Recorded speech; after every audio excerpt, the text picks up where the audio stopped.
Bismillahirrahmanirrahim. Assalamualaikum warahmatullahi wabarakatuh. Terhormat dosen pengampu mata kuliah filsafat umum Bapak Dr. Andes Ivan Ahmad Mikron, SI IMPIL.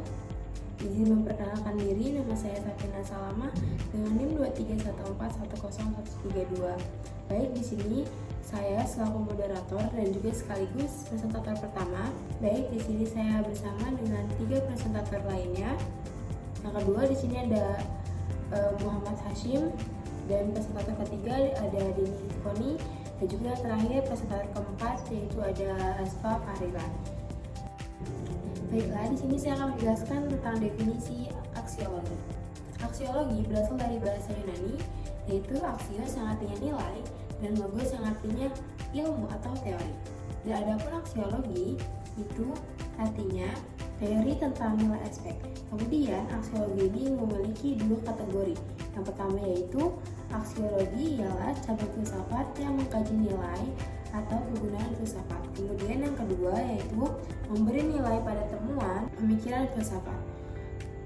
Kemudian di sini saya akan menjelaskan tentang pengertian aksiologi. Aksiologi adalah cabang dari filsafat yang mempelajari tentang nilai, baik itu nilai etika, estetika, ataupun nilai-nilai lain yang mendasari penilaian manusia terhadap sesuatu. Secara umum, aksiologi ini berfokus pada 2 jenis nilai utama. Yang pertama, nilai moral, yaitu apa yang dianggap baik atau buruk. Dan yang kedua itu ada nilai estetika, atau apa yang dianggap indah ataupun jelek atau buruk juga. Kemudian selanjutnya, aksiologi ini membahas tentang kegunaan ilmu dan bagaimana penggunaannya harus berlandaskan dengan moral dan juga etika. Ilmu ini dapat menjadi berkah, jadi aksiologi ini dapat menjadi berkah. Seperti contohnya ini energi atom. Jadi atom ini dapat bermanfaat, tetapi juga atom juga dapat menjadi ancaman seperti menjadi bom atom atau penciptaan bom atom. Hal ini menimbulkan pertanyaan tentang moralitas dalam penelitian dan penerapan ilmu, termasuk dalam seni, teknologi, dan bidang lainnya. Ilmu sering dikategorikan menjadi 2, yaitu ilmu bebas nilai dan ilmu yang tidak bebas nilai. Secara era Kopernikus dan Galileo, terdapat perdebatan tentang kebebasan ilmu dan nilai-nilai moral atau agama.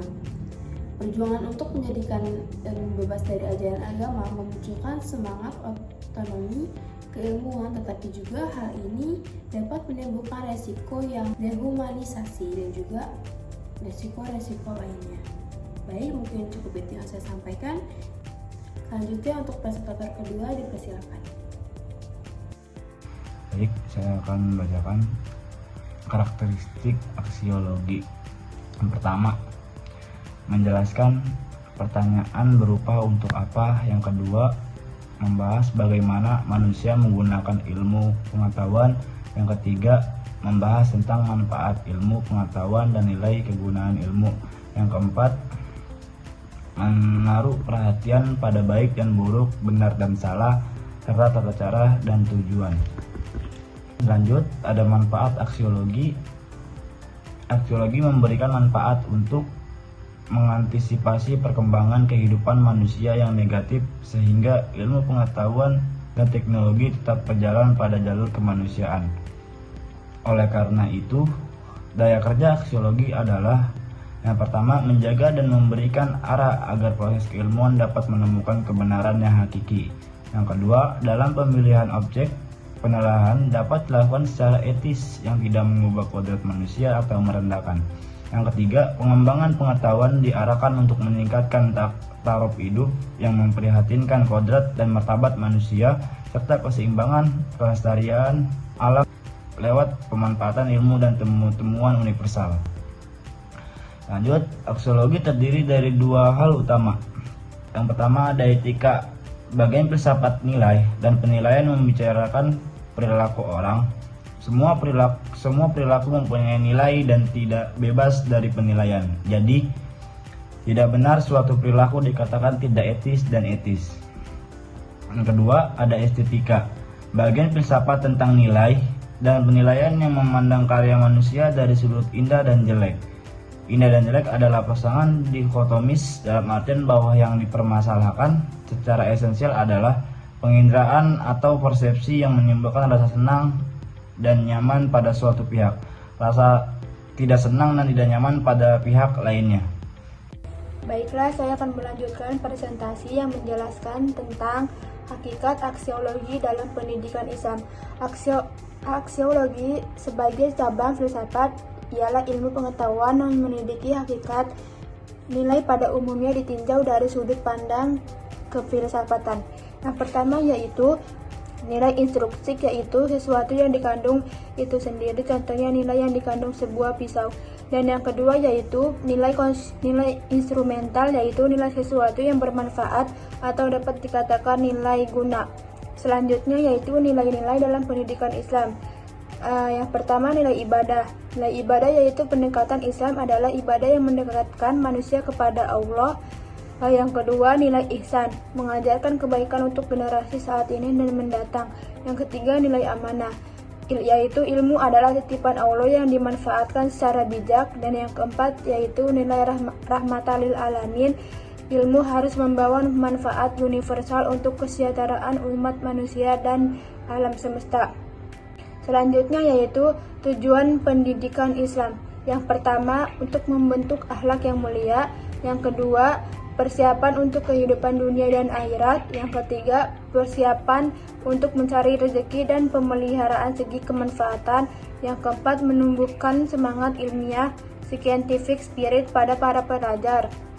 Yang kelima menyiapkan pelajar dari segi profesi, teknik, dan perusahaan supaya dapat menguasai. Baik, di sini saya akan menjelaskan dampak dari aksiologi. Dampak dari aksiologi ini, pendidikan Islam mengarahkan kepada tujuan hidup manusia, yaitu beribadah kepada Allah. Adapun dampak edukatif dari ibadah adalah yang pertama ada mendidik diri untuk berkesadaran berpikir. Yang kedua ada menanamkan hubungan jamaah muslim.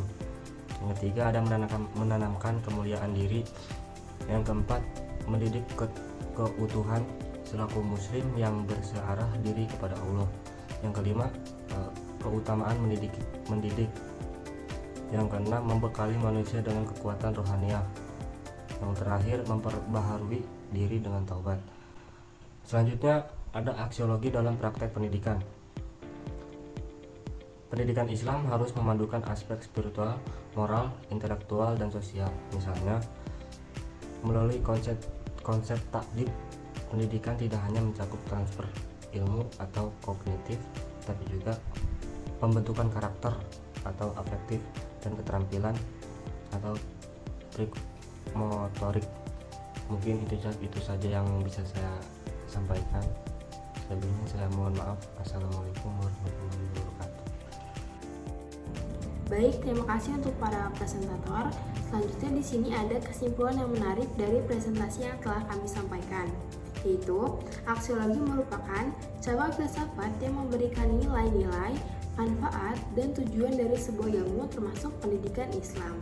Dalam pendidikan Islam, aksiologi berfungsi sebagai pedoman untuk memastikan bahwa setiap proses pendidikan tidak hanya berorientasi pada hasil kognitif, tetapi juga dapat menyentuh aspek efektif atau karakter dan psikomotorik, yaitu atau keterampilan, yang semuanya dilandasi dengan nilai-nilai ilahiyah.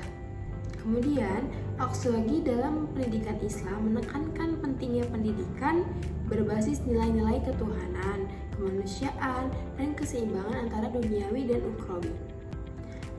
Pendidikan ini bertujuan untuk menghasilkan individu yang tidak hanya cerdas secara intelektual, tetapi juga memiliki akhlak mulia dan kepekaan yang sosialisasi atau kepekaan sosial. Baik, mungkin cukup itu presentasi yang bisa kami sampaikan. Kurang lebihnya mohon maaf apabila ada kata-kata yang kurang berkenan. Sekian dari kami. Wassalamualaikum warahmatullahi wabarakatuh.